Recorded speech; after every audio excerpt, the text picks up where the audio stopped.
That would be a story, wouldn't it? Yeah. And you would fuck Bill Maher. Oh, geez, I don't know. I don't know. What do you think? Well, here's the most important question, and I haven't heard you speak out on this. What do you think of Michelle Obama's bangs?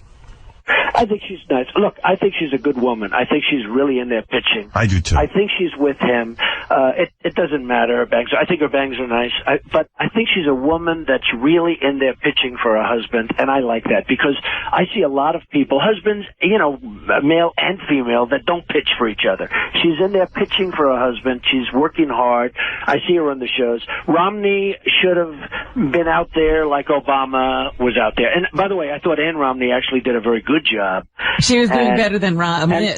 Should she do? No, I thought Ann Romney did a good job. Yeah. No, actually better. I think she's an amazing woman. Isn't it ridiculous when they go tremendously sick, and to go through what she went through is, I think, an amazing thing. I think Michelle Obama did a fantastic job for her husband. She did. And I think she represents a tremendous group of people that really like her. She's popular. And I'm all for her. I mean, there was a terrible article today in the Washington Post about her.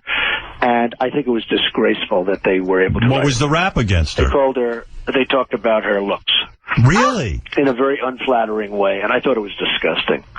And well, give her a rating. It's actually become, I mean, you're hearing it from me first, but it's actually become a big story, the fact that they did it. I think that what they said was disgusting, and I think they shouldn't have been, they shouldn't have said it. Is she a 5? Is she a 6? Is she a 10? I don't want to do that. I have too much respect. I have too much respect. It's too bad. That would have been interesting. I know it would have been. You'll tell me privately. Privately, I'll tell you. Apparently, the Washington Post has already done it. Yeah, right. But what did they say? She was a 6? I mean, listen, she is a wonderful woman. She really is. And she is someone to be respected and proud of that she is the first lady. She's a smart woman. I agree with you. I have to, look, I don't have to agree with everybody. I think that she really has done a fantastic job as First Lady, and she's in there kicking. Right.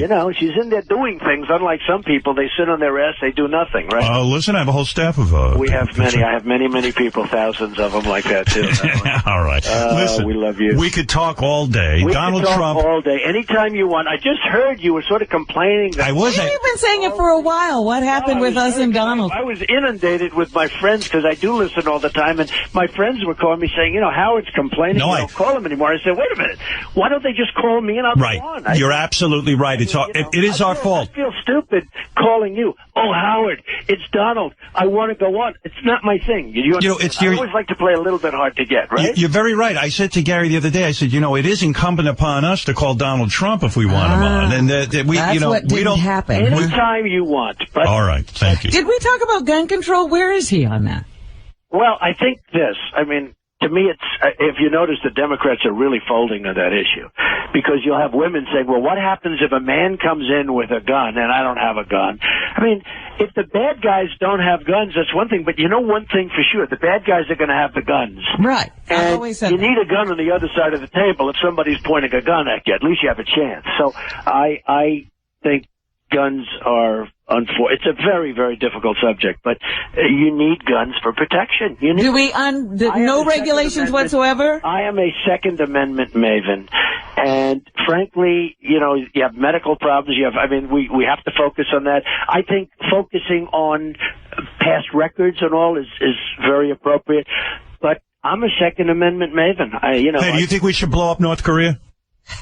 Or the moon. Actually, that little piece they did was a very threatening piece. Yeah, why don't we blow them up? I'll tell you what, if I were in office, go ahead. I saw that piece. The piece came out where they're playing a song, and then they showed New York City blowing up and have a missile. That's right. And they showed New York City blowing up. They played We Are the World. Robin, I don't want to lose Howard to nuclear weapons. No, none of us do. The single biggest problem in the world today is nuclear weapons, and nobody talks about it. It's not gun control. It's not this. The biggest problem we have is the nukes. Because I had an uncle, Uncle John Trump, my father's brother. He was a professor at MIT. He was a genius. He went to MIT, which is, as good as it gets.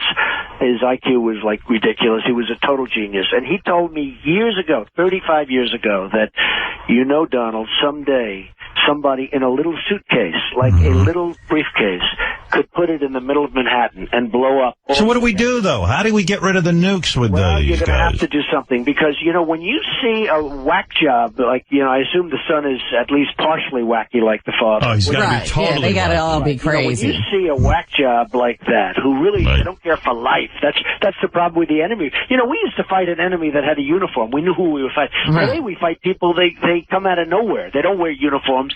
When you go to Afghanistan and the people that we're training are shooting our soldiers, it's time. I'd like to see this country rebuilt. We ought to rebuild our own country. Right. But are you an isolationist? But by the way, the nuclear problem is the single biggest problem we have. So let's blow up North Korea and Iran, too. Well, the commercial they made, I don't know if it was a commercial, but basically they were showing missiles going up and New York City being destroyed. Right. And nobody even mentions it. No, it's like, okay. I'll tell you what, that's almost an act of war. That was made by the government. Don't you think, though, this kid who just took over trying to show that he's got balls and he can stand up to America, but who knows? Maybe he's for real. Maybe he wants it might not only be the kid. I mean, they got some wackos right behind him, that you look at those guys. I mean, you look at the riots they have. Did you ever see even in South Korea, and I do business with South Korea, I think it's a very tenuous place, to be honest with you. How'd you like to live right next to North Korea? Right? It's you ever horrible. see the riots? Everything's perfect. The people go quickly. Beam. The riot police are dressed perfectly. They have perfect little trucks. They have the water, coming pouring out. They whip the hell. The people, everything is like perfect. They're all in their perfect little uniforms. Everything. Well, North Korea is sort of the same thing and even worse. You talk about a militaristic state, but when they make a video like that, Howard, it's almost like that was put out by the government. And here's the tragedy. The people are starving over there. All they got is these dopey videos. They put them out. They hope that we'll come to the bargaining table and maybe give them something. Well, that's what it's about. The tragedy is different. To me, the tragedy, I don't worry about that. To me, the tragedy is different. We are no longer the same country. We've spent $1.5 trillion in Iraq, for which we've gotten nothing. Nothing. By the way, Iraq is blowing up all over the place, now that we're out. It's, as I always said it would. Right. I used to say, we're in Iraq. Obviously, we're going to take the oil. The second largest oil reserves in the world are in Iraq, right? And we didn't do anything. Not only did we not get any of the oil, they didn't pay for any of the war. We got nothing. Right. Oh, no, but there's a better one, Robin. Now one of their little local senators got up and said, we want the United States to pay us $2 trillion for the damage they've done. Oh, great. Our stupid people, our stupid politicians will end up someday paying. Like we gave them the Panama Canal. I have a building in Panama, so we gave them the Panama Canal. All right, listen. $1. Listen. One of the great deals ever made. We could go on all morning. We've talked for an hour. It's very amazing. I didn't even take